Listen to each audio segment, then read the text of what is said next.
In today's video, we review consumer and producer inflation, federal funds rate, mortgage rates, unemployment, and of course, local real estate market data for Southwest Florida.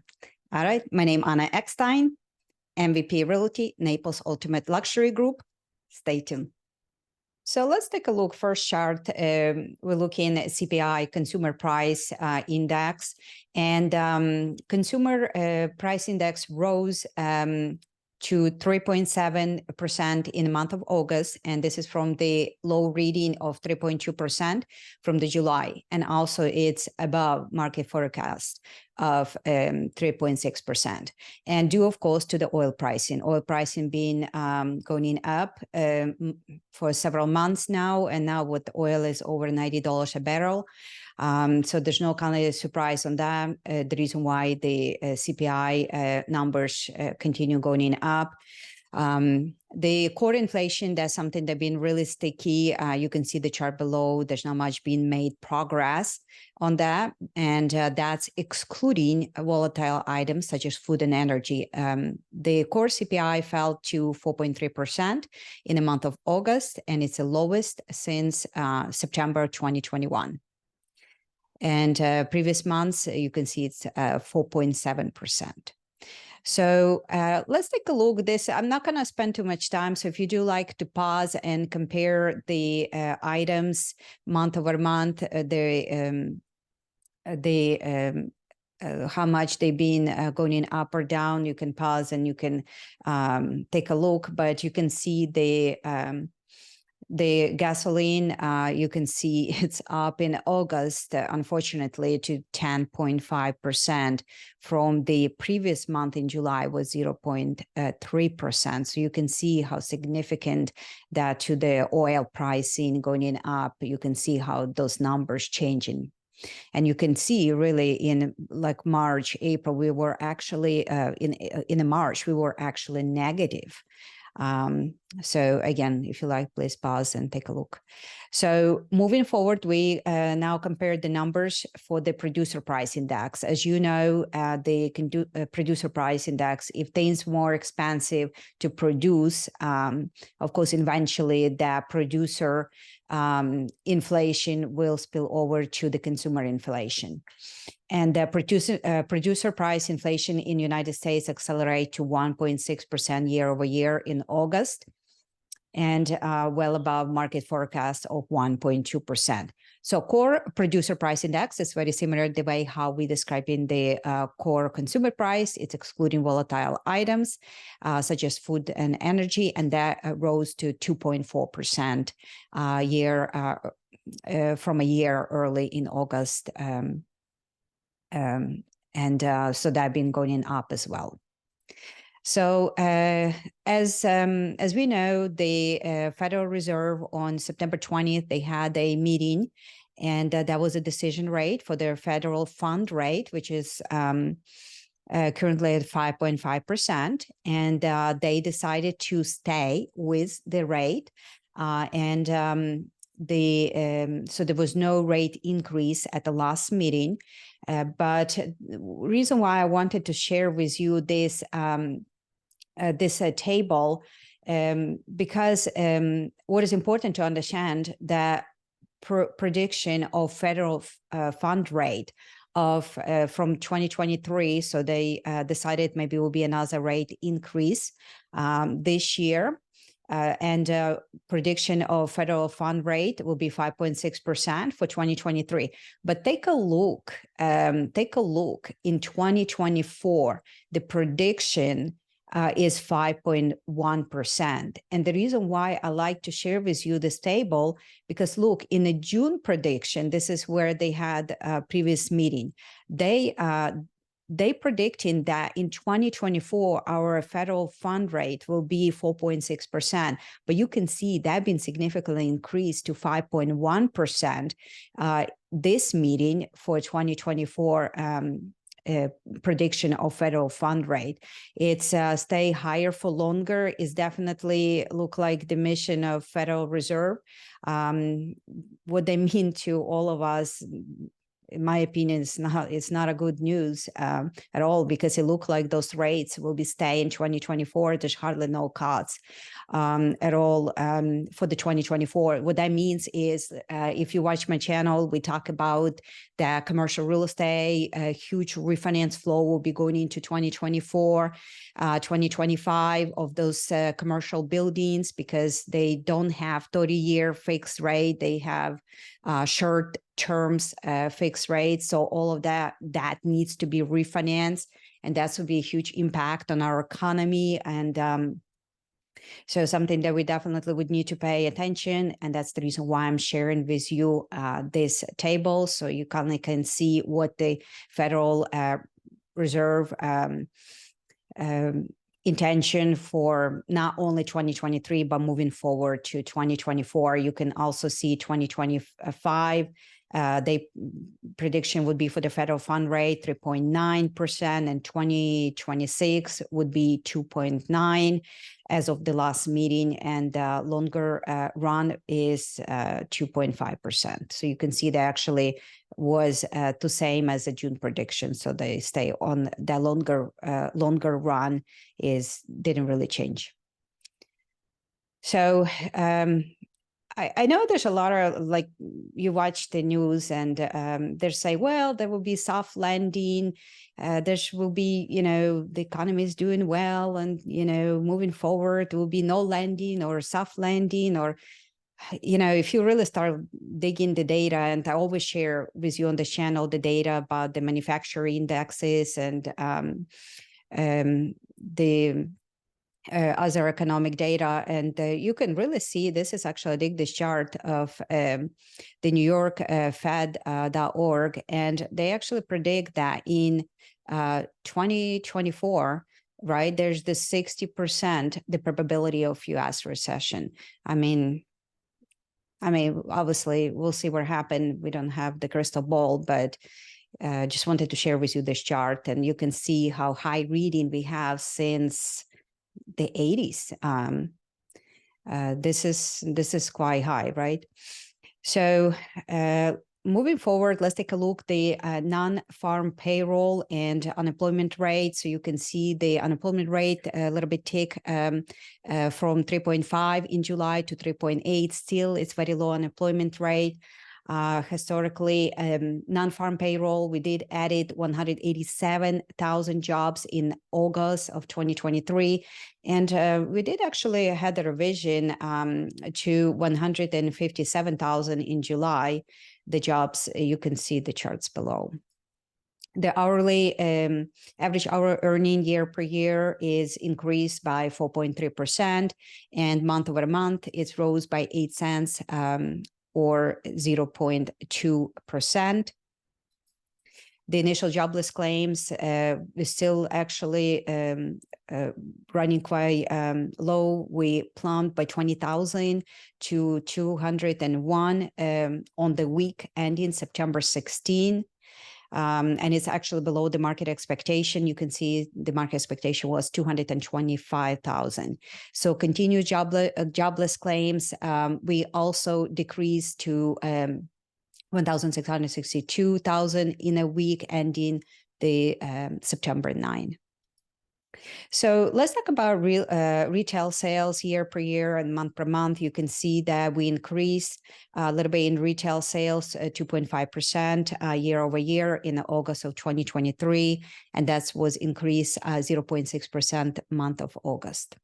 And looking forward for the import and export, you can see that gradually continue to falling down 3.0% year over year in August. Export, you can see also that it's increasing minus 5.5%. Month over month, you can see also that we rose a little bit with 0.5% for the import, and export, we surged by 1.3%. So industrial manufacturing production, I always like to share with you different charts of different economic data, because if you only look in one thing and then, some say, oh, the inflation is going down or inflation is going up, you don't really understand the full picture if you really see all the segments in different economic data. So that's why I pay attention, and I thought that would be interesting for you to understand as well where we at month over month, year over year on all the economic data. So like industrial production, manufacturer production year over year, you can see that industrial increased by 0.25% in August, and manufacturer decreased actually 0.6%. If you look in month over month, you can see small increases on both production. And if you look in Philadelphia, federal manufacturer, New York, you can see you can, like, by just looking at the charts, you can see our manufacturing, and it's just not doing that good. It's all in construction mode. And you can see it's fell by minus 13.5 in September 2023. And the New York is a little bit up by 1.9% in September. So if we take a look nationwide, and we will get to our local data, we can see the building permits a little bit jump in August compared to July. Building permit of month over month increased by 6.9%. The housing starts 1,283,000. And it fell by 11.3% in the month of August compared to July.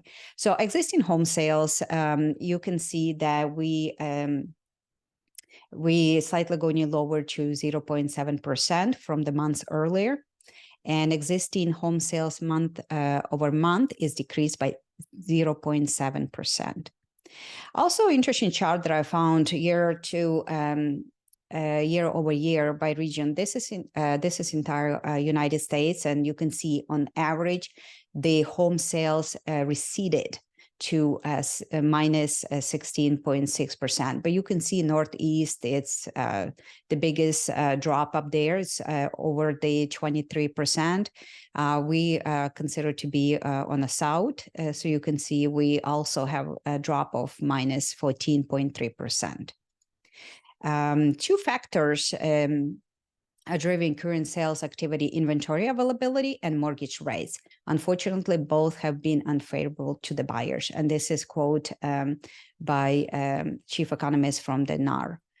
And if we take a look, the mortgage rate, this is, of course, what he's talking about. The average contract interest rate for 30-year fixed mortgages with conforming loan balances over 726,200 or less in United States, it rose by 4 BPS to 7.31% in the week of September 15. That's, gosh, I remember those rates was under 3%. It's crazy how everything so changed just in a year period, a little bit over a year period. Mortgage applications, surprisingly, is actually jumped to 5.4% in the week ending of September 15, which is actually, I thought was kind of quite interesting, because it's like, oh, mortgage rates going up, let's just go refinance. But yeah, that's a reality, I guess, of today's market, and some people, they need to do what they need to do. But you can see it's actually a jump. I thought was really kind of interesting, the jump 5.4%, which is a huge jump compared to any, you can see, weeks of August or July. So if we're moving forward to refinance index, we just talked about, you can see it's definitely jumped. The purchase index, it's 147, and it's increased by 2.3%. The week ended September 15. So this is the, if you look on the bottom of the charts, you can see that this is the survey. and it's a nationwide average annual inventory of homes for sale in the United States. You can see some of the years actually been skipped. It was just purposely because those years just didn't have the survey done. But you can see that we're still considerably low at. This is through United States. Again, we will take a look at our local neighborhood data shortly, but you can still, we're still so low throughout the United States. On average is 3.3 months worth of the inventory. So single family housing. So why we are so still low in the inventory? Well, we just talked about, right? It's lack of the housing and of course the interest rate. Some of the sellers who sitting on the 2%, 3% mortgages, and they don't really need to move and jump to 7-8% mortgages, whatever the case is right now for the people. But that's the reason why we're still lacking. And also you can see the builders, like before the 2008, 2009 crash, you can see how much the housing completion was done in United States. And then you can see how sharply that been dropped from 2009, and we're still not even average, where we need to be. But this is, this barely average where we at right now. But look how much we was lacking all those years. So, and the interesting also was, this is done by NAR survey, that on average from 1985 to 2009, the people stay in the homes on average 6.1 years. And now since 2010, you can see how that actually changed. We added like over 3-year period. Again, this is average. And I thought that was kind of interesting, so I decided to share with you. So the months of inventory, this is just nationwide. Again, we're shortly going into local inventory. But you can see that we're still missing on average through the United States, the 2.7, like in July, in June, 2.9 of the inventory of the homes for sale. And this, again, just shortly, it's posted by Realtor.com. Would like to share with you nationwide data between active new listings, total listing. You can see that into 2023, we're still lacking those new listings, the inventory, the total listings compared to normal years, 2017, 2018, 2019. So you can see clearly that. And while the inventory continues to be short supply, August, we witnessed unusual uptake actually on the new listed homes compared to July. And this was nationwide. And the return in the seller activities and heading towards the fall season, which is typically is the best time to buy a home. So this is from the Realtor.com, and here's the chart that shows the little uptick. You can compare the 2017 to 2023. So you see that all kind of was going in downward. But we did have the uptick for the 2023 in August nationwide. So let's talk about our local data. So we will start always with the active inventory, is the number of the property of the listings active at the end of the month, August 2023. So on the middle, I always break it down by single family homes and townhouses and condos. So you can see on the middle, that's the number of those active inventory for single family homes based on 4 cities. We look in Naples, Marco Island, Bonita, and Estero. And below you see for the condos and townhouses. And we compare always our reports to a year ago, what happened in August of 2023 compared to August 2022. And also we make the comparison to the 30 days ago, what happened in August 2023 compared to July of 2023. So let's start. You can see on single family home on active inventory, we actually up for majority of the cities, Marco Island, Estero. You can see that we up in those new active inventory homes as much as 81% in Estero. In Marco and in Naples, we're down by 2%. And if you're looking for a 30-day comparison, that we can see that Naples, Bonita, and Marco, we actually down on an active inventory, and in Estero, we're a little bit up by 9%. For a condos and townhouses, you can see a year ago, we definitely up for all the cities. And majority cities, we actually down compared to the 30 days ago, except the Estero is 1%.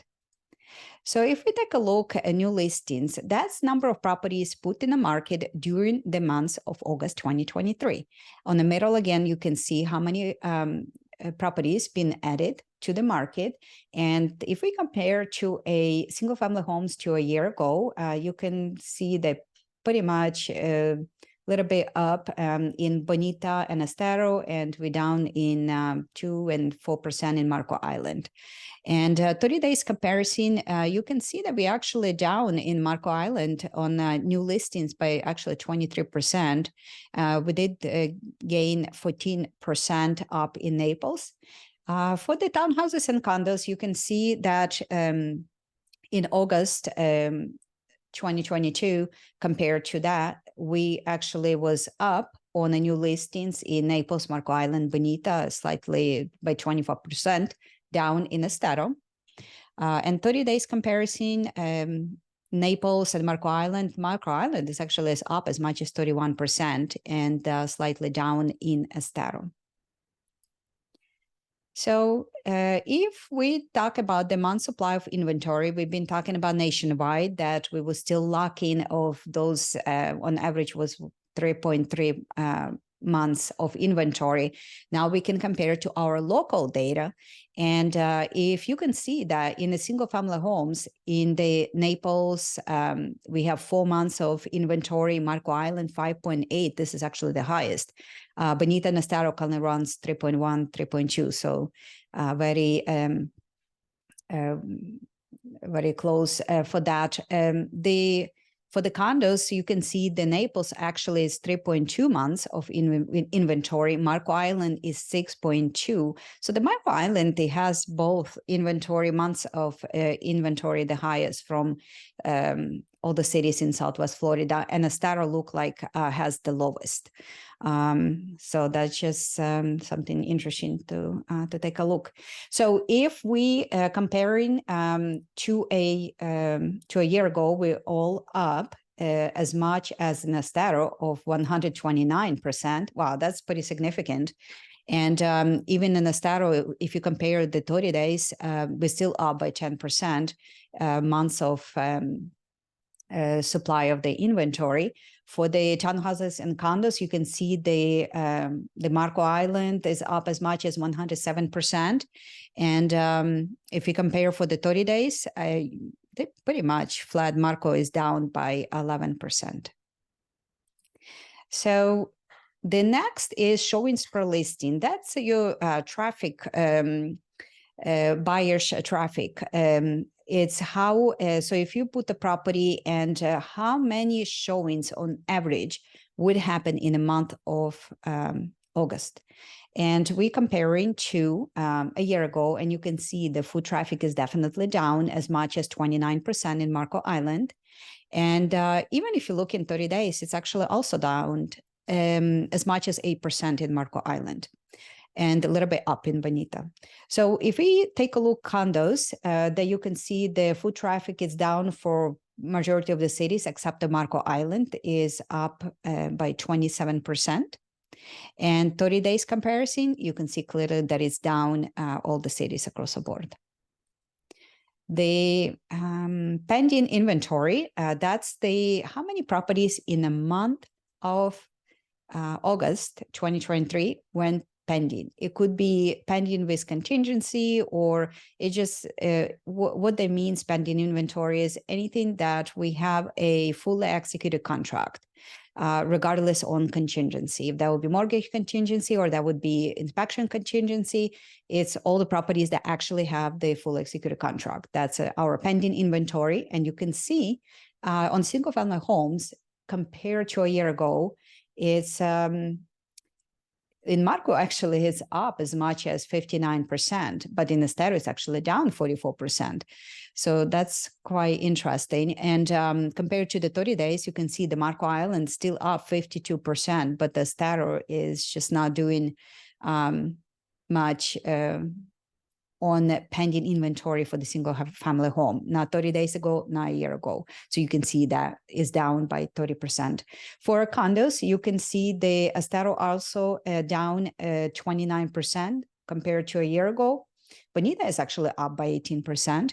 And Marco is up 30 days ago, would be 19%, but Estero, you can see everything is up except the Estero. You can see the Estero actually, the pending sale is down. And the median price of the last list price. So this is how much the property, if let's say the price of the last list price was 100%, how much it was sold. So you can see that in Naples, on average, again, every community is different, every area is different, but on average, if you take an average, it's 96.8% of the last list price. That's what the property were sold, right? So Marco Island, you can see is 95.4%. Bonita is 97. The Estero is 96.5. That's for single family homes. Below, you can see for condos and townhouses. So if we compare to a year ago, you can clearly see that all the cities are down except Marco, that it's up by 1.1%. For the 30 days, you can actually, everything is up except the Estero minus 0.4%. For the townhouses and condos, you can see compared to a year ago that everything pretty much slightly down. And everything slightly up to the 30 days, except the Estero, which pretty much is flat, minus 0.1%. And the median price sold per square foot. So again, as we watching these reports month after month, I always give you updated data. I always say that if you're the seller, if you're the buyer, and you're more interested in your neighborhood, I will be more than happy to prepare a report just like this, but specifically for your neighborhood, because this is just, it's a medium price per square foot. So we have some communities that weigh less, and there's just some way more. It's all depending on many different factors. So if we're comparing to a year ago, you can see that year ago, single family homes, they all drop as much as 15% in Marco Island compared to the 30 days. Everything is up except the Marco Island is down by 19%. For the townhouses and condos, everything is up except Bonita, 9%. And 30 days is Marco and Bonita is up, but the Naples and Estero slightly down. And medium sales price. So medium sales price, that's, again, every neighborhood, it would be indicated differently, but this is a medium sales price for the 4 cities that we talk about. And we can see clearly that the Naples, Bonita, and Marco Island is down, and the Estero slightly up by 1%. Compared to a year ago, to the 30 days, the Estero is up 3%. The rest of cities are down, and Marco is down as much as 28%.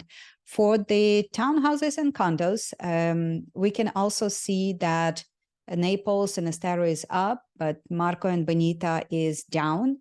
And 30 days, you can see Marco is down as much as 26%. The rest of cities are up. So the dollar value, that's if you added all the pricing of the homes sold in the Naples, Marco Island. So you can see that dollar volume is the sales price for all sales which closed during the month of August 2023. You can see that if we compare to a year, we are down as much as 8% in Marco. But if you can compare to the 30 days, we are up, except the Marco Island is down by 25%. For townhouses and condos, we up compared to a year ago, as much as 49% in Bonita. And compared to a 30 days on a condo, which is interesting, we up as much as 90% in Estero. Bonita is up like 48%. So it's everything is up across the board on the dollar volume on the condos and townhouses. So This is our last chart, and this is the closed sales. So the number of the sales transaction which closed during the month of August 2023, you can see on the middle, based on each city, you can see how many closed sales transactions been closed. And if we compare that to the 1 year, you can see that Naples, Bonita, Marco Island, they up as much as 29% in Bonita, Estero slightly down by 5%. In July, this is compared to 30 days, that we can see the Naples, Bonita, Estero up as much as 20% in Estero, and Marco slightly down 4%. For the townhouses and condos, you can see the Marco Island is up, Bonita is up as much as 27%. Naples and Estero is flat. And 30 days, you can see that everything is up on the condos and townhouses in terms of the number of closed sales, as much as 72% in Estero. I hope you enjoyed this video, and I hope you find this video helpful and resourceful to you and to your family. If you're thinking of moving to Southwest Florida, I would love to be your guidance in your real estate journey. If you're a seller, you're thinking of selling the property, I would love to give you comprehensive market analysis on your home, including detail my marketing plan. My name Anna Eckstein with Naples Ultimate Luxury Group, MVP Realty. Thanks so much for watching, and see you next time.